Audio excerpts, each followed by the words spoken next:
Good morning students. तो आज का टॉपिक होने जा रहा है water purification system for city town water supply.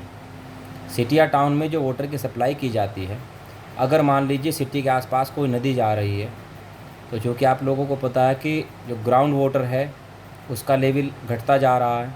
तो ऐसे में दूसरे ऑप्शन का यूज करते हैं। उसमें से एक ऑप्शन ये भी है कि अगर कोई शहर के अगल बगल से नदी जा रही हो या कोई नहर जा रही हो, उसी के वाटर को प्योर करके पीने के लिए सिटी में या टाउन में भेज दिया जाता है। अच्छा, उसके लिए जो प्रोसेस यूज करते हैं, ये मैंने एक डायग्राम बनाया है। इस डायग्राम से आपको समझना है। इसमें 1 2 3 4 5 और 6 टैंक का यूज किया गया है। अब इन टैंक के क्या क्या यूजेज हैं, वो क्या क्या करते हैं इस वाटर के साथ, ये आप लोगों को समझना है। सबसे पहला टैंक है सेडिमेंटेशन टैंक। सेडिमेंटेशन टैंक में क्या होगा, सबसे पहले जो इम्प्योर वाटर है वो इसमें ला करके कुछ टाइम के लिए छोड़ दिया जाएगा। ये इस तरह से होता है जैसे आपने कभी घर पे देखा होगा, अगर घर पे कभी कभी पानी जो है मटमैला सा आ रहा है, गंदा सा पानी आ रहा है, उसमें मिट्टी वगैरह ज़्यादा है, तो आप लोग क्या करते हैं, इसको थोड़ी देर के लिए छोड़ देते हैं।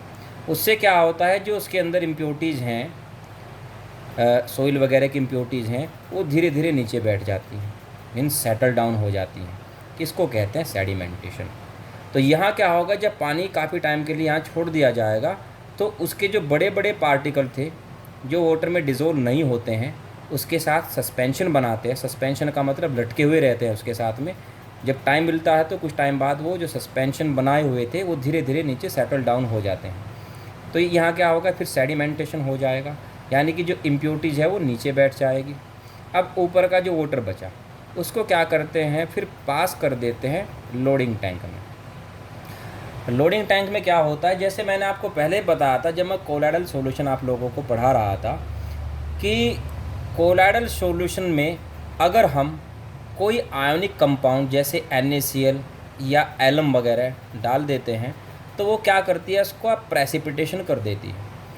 यानी कि सारे के सारे पार्टिकल क्या होता है, नीचे बैठ जाते हैं, सेटल डाउन हो जाते हैं। फॉर एग्ज़ाम्पल, जैसे आप मिल्क में नमक वगैरह डाल दें तो दूध फट जाता है, और फटने के बाद जो उसके जो पनीर बनती है वो सारी की सारी सॉलिड फॉर्म में नीचे बैठ जाती है। क्योंकि मिल्क भी क्या है, मिल्क भी कोलाइडल सॉल्यूशन होता है। तो उस कोलाइडल सॉल्यूशन का प्रेसिपिटेशन किया जाता है NaCl वगैरह से, इसको बोलते हैं कोगुलेशन। तो इसमें भी क्या होता है, सॉइल के पार्टिकल्स वाटर के साथ कोलाइडल सॉल्यूशन बना लेते हैं। तब हम क्या करेंगे, इस टैंक में ले जा कर के, लोडिंग टैंक में ले जा कर के उसमें एलम ऐड कर दी जाएगी। एलम होती है K2SO4 इंटू Al2 SO4 का होल 3 इंटू 24H2। तो यहाँ से कौन कौन से आयन मिलेंगे, potassium ion, sulphate ion, aluminium ion. अब ये तीनों आयन क्या करेंगे, क्योंकि बताया था ना कोगुलेट कौन करते हैं, जो आयन्स होते हैं। तो वो क्या करेंगे, यहाँ पर जो पार्टिकल कोलाइडल सॉल्यूशन बना चुके थे वाटर के साथ, उनका वो कोगुलेशन कर देंगे।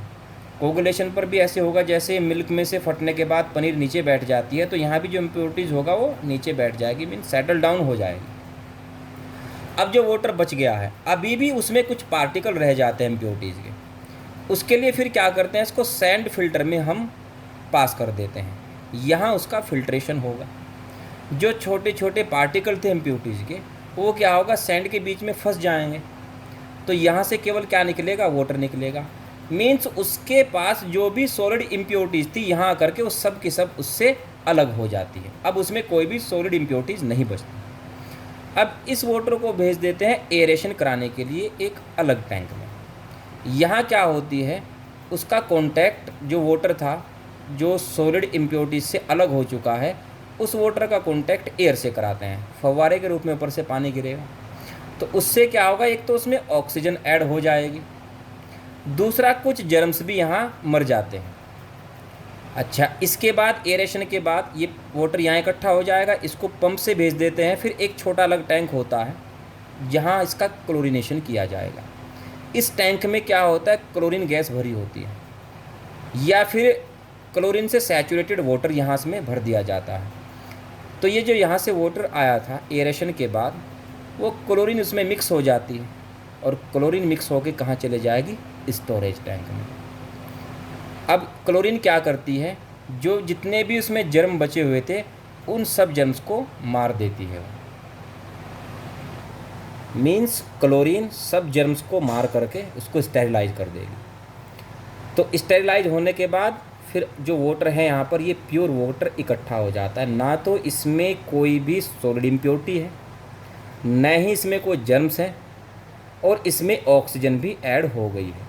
उसके बाद फिर यूज के लिए ये भेज दिया जाता है सिटी में। तो फिर से प्रोसेस को एक बार समझ लो। आपको टैंक याद रखने हैं। सबसे पहले सेडिमेंटेशन टैंक, यहाँ सेडिमेंटेशन होगा, सॉलिड इम्प्योरिटीज़ यहाँ बैठ जाएगी। उसके बाद लोडिंग, यहाँ पर एलम को ऐड करके जो कोलाइडल इम्प्योरिटीज़ थी उनको अलग किया जाएगा। उसके बाद फिल्ट्रेशन, जो थोड़ी बहुत इम्प्योरिटीज़ बची हुई थी उसको सैंड पार्टिकल से सैंड पार्टिकल के बीच में पास करा करके इम्प्योरिटीज़ को अलग कर देंगे। सॉलिड इम्प्योरिटीज़ से अलग होने के बाद वाटर का एरेशन करेंगे। यहाँ से में एयर यानी कि ऑक्सीजन ऐड की जाती है।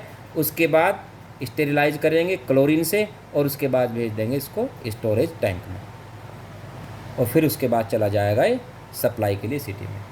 तो बेटा इस तरह से आप लोगों को क्या करना होगा, अब इसके आपको नोट्स बनाने हैं। तो एक एक मैंने यहाँ पर लिख दिया है हर टैंक का यूज क्या क्या है। तो लिखेंगे नंबर 1 सेडिमेंटेशन। सेडिमेंटेशन में लिखेंगे कि कैसे कैसे इम्प्योरिटी सेटल डाउन हो जाती है।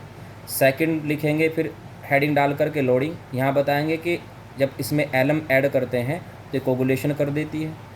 उसके बाद नेक्स्ट लिखेंगे थर्ड हेडिंग डाल करके फिल्ट्रेशन, तो यहाँ लिखेंगे कि जो वाटर आता है सॉलिड इम्प्योरिटीज़ को अलग करने के लिए यहाँ इसमें सैंड फिल्टर से इसको पास कराते हैं। उसके बाद एरेशन लिखेंगे नंबर 4 पे, और इसके बारे में थोड़ा बहुत जो आप समझेंगे जिस हिसाब से अपनी लैंग्वेज में लिख लेना उसको।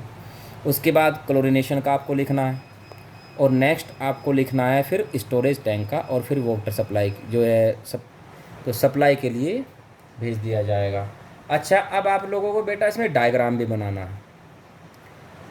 तो पहले आप क्या करेंगे, सबसे पहले डायग्राम बना लेंगे, और डायग्राम बना करके फिर पॉइंट वाइज और हेडिंग डाल डाल करके आपको इसके नोट्स बना लेने हैं।